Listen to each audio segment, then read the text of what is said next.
O silêncio é a ferramenta mais poderosa do poder. Enquanto o mundo olhava para as fumaças de conflitos regionais e para as manchetes passageiras da economia, algo definitivo aconteceu nos corredores envidraçados de Nova York. Não foi um conselho, não foi uma sugestão diplomática. Foi a assinatura do Pacto para o Futuro.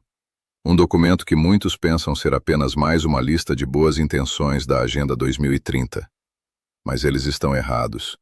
O que está escrito nos anexos técnicos desse pacto é a arquitetura de um novo sistema de controle global que não depende mais do seu voto ou da Constituição do seu país. Eu não estou falando de previsões. Eu estou falando do documento oficial, a Res 79-1.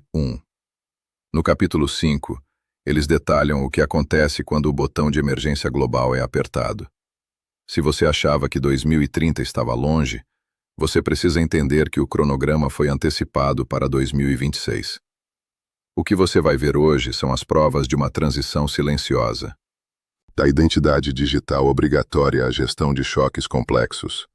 O mundo que você conhecia até ontem acaba de ser atualizado. E o novo software de poder não aceita o seu cancelamento. Para entender o tamanho da mudança, precisamos olhar para quem redigiu este plano. Não foram apenas diplomatas, foram arquitetos de sistemas e tecnocratas de alto nível.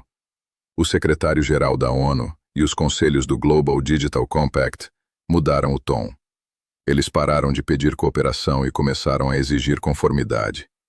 O Pacto para o Futuro foi adotado em setembro de 2024, mas a sua implementação real está acontecendo agora, nas sombras das burocracias nacionais. O contexto é uma urgência fabricada.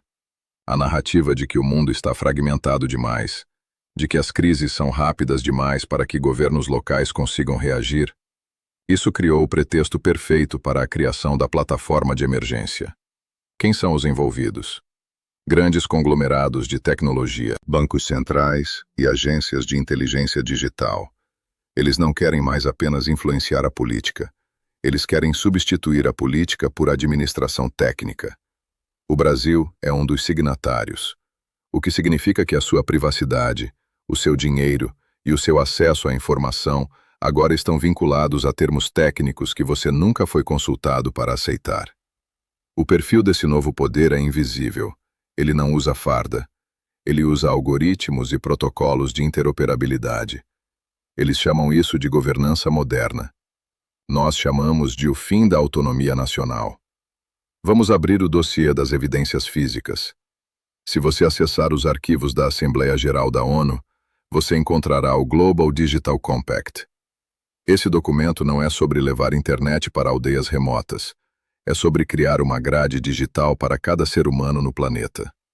A prova está no item 15, onde se fala explicitamente em identidade digital legal para todos, vinculada a sistemas de pagamento e serviços públicos. Mas aqui está o segredo que a mídia ignorou. Para que esse sistema funcione, ele exige o que eles chamam de interoperabilidade de dados críticos. Isso significa que o seu prontuário médico, suas redes sociais, sua conta bancária e seu histórico de localização devem estar em um único sistema que possa ser lido por qualquer agência governamental ou internacional. Por que 2026 é o marco? Porque é o ano limite para que os testes de estresse das moedas digitais de bancos centrais, as CBDCs, sejam concluídos. Documentos vazados e relatórios de fundações ligadas ao Fórum de Davos mostram que a infraestrutura já está sendo instalada sob o disfarce de modernização bancária. No Brasil, o sistema Pix foi apenas o primeiro passo para habituar a população ao rastro digital absoluto. O Pacto para o Futuro agora dá autoridade legal para que esses dados sejam compartilhados em escala global sob o pretexto de segurança cibernética. Precisamos descer aos detalhes do item 2.4 do Global Digital Compact. Ali, o texto fala sobre a criação de um espaço de dados comum. Imagine que todos os governos do mundo, da China aos Estados Unidos, decidam que seus sistemas de segurança interna devem ser compatíveis. Na prática, isso significa que não haverá para onde fugir. Se você for considerado uma ameaça em um país, O sistema de interoperabilidade garante que você seja uma ameaça em todos. Eles usam o termo segurança humana para justificar isso. Mas quem define o que é seguro? O pacto menciona que a integridade da informação é uma prioridade global. Isso dá poder para que agências internacionais notifiquem redes sociais para remover conteúdos que questionem a legitimidade do próprio pacto. Não é censura. Eles chamam de curadoria de governança. Vemos aqui a mão das grandes fundações filantrópicas que financiaram os estudos de base para este documento. Elas investem bilhões em infraestrutura de identidade digital na África e na Índia para usar essas populações como laboratórios de teste. O que funcionou lá será aplicado em você em 2026. Agora, entramos na parte que a ciência política tradicional não consegue explicar. A anomalia técnica do capítulo 5. A ONU, uma organização criada para a paz diplomática, agora reivindica o controle da governança do espaço sideral e da resposta global automática. Por que uma organização civil precisaria de protocolos para gerir órbitas de satélites? A resposta está na comunicação. Se a sua internet e sua identidade digital dependem de constelações de satélites como a Starlink, quem controla o espaço, controla o seu acesso à realidade. O documento cria uma estrutura para taxar e regular satélites privados, garantindo que nenhuma empresa possa oferecer internet livre de filtros internacionais. Outro ponto inexplicável para um regime democrático é a cláusula de choques complexos. O secretário-geral agora tem o poder discricionário de declarar uma emergência global por qualquer motivo que ele considere um risco sistêmico. Pode ser uma crise climática, uma queda de energia ou um surto de informação indesejada. Quando esse choque é declarado, a soberania nacional é suspensa em favor da resposta global coordenada. Isso não é uma teoria. É um protocolo de transferência de poder que já foi assinado. A anomalia é clara. Estamos criando um governo global de reserva que só precisa de uma crise para assumir o comando total. E 2026 é o ano em que o gatilho será testado. O conceito de choque complexo é a chave mestra deste roteiro. Tradicionalmente, uma emergência era algo claro: uma guerra, um terremoto, uma inundação. Mas um choque complexo pode ser qualquer coisa que afete mais de dois setores da sociedade ao mesmo tempo. Por exemplo, uma greve de caminhoneiros combinada com uma instabilidade no sistema bancário. Segundo o capítulo 5 do Pacto, isso já justifica o acionamento da plataforma de emergência. O secretário-geral assume o papel de coordenador-chefe, enviando diretrizes que os países signatários prometeram seguir. Isso cria uma hierarquia onde o presidente do seu país se torna um gerente regional de uma corporação maior. A anomalia aqui é que não existe um mecanismo de revogação desse poder. Uma vez declarado o choque, quem decide quando ele acaba? Se a crise climática é considerada um choque permanente, então a emergência se torna um novo normal. E sob emergência, os direitos individuais são sempre os primeiros a serem sacrificados no altar do bem comum. O confronto de ideias aqui é profundo e sombrio. De um lado, os defensores do pacto dizem que isso é necessário para evitar o colapso da civilização. Eles argumentam que sem um controle digital, o terrorismo e a desinformação destruirão as democracias.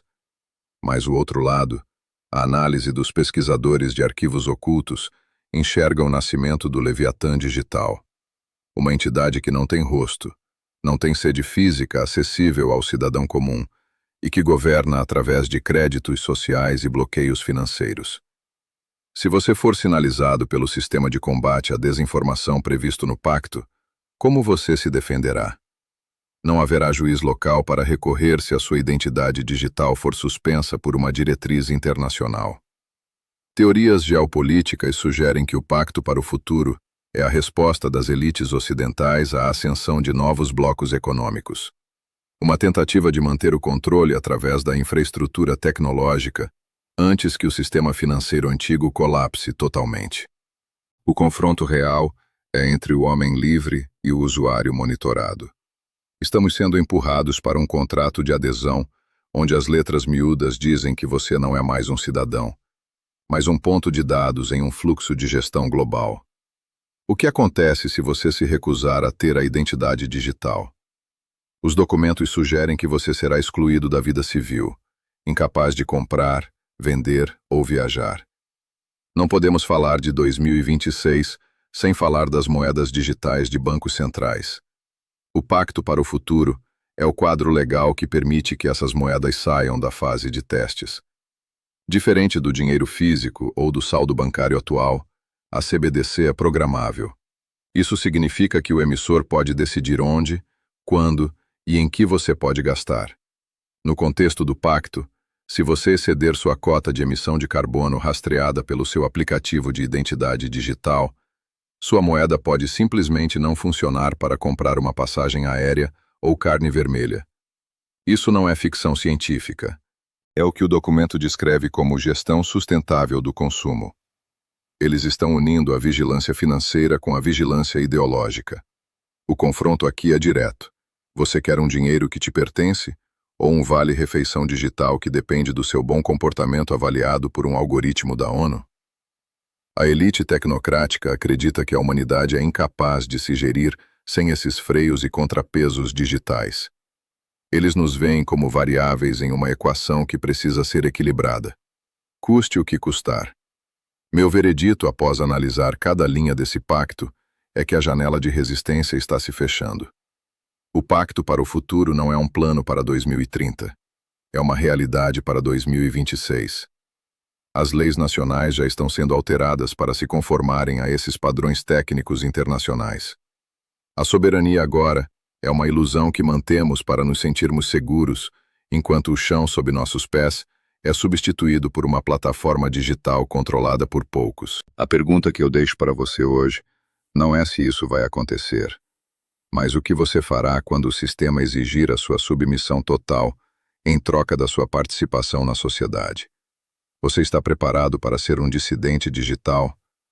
Ou você acredita que a segurança prometida pela ONU vale o preço da sua liberdade absoluta? Olhe ao seu redor. Veja como as moedas digitais e as identidades por biometria já estão sendo impostas. O Pacto para o Futuro apenas oficializou o que já estava sendo construído. Se este dossiê fez sentido para você, se você sente que algo mudou no ar, deixe o seu comentário abaixo. Nós precisamos saber quantos ainda estão despertos. Compartilhe este arquivo com quem ainda tem olhos para ver, antes que os protocolos de informação do pacto tornem esse tipo de conversa impossível.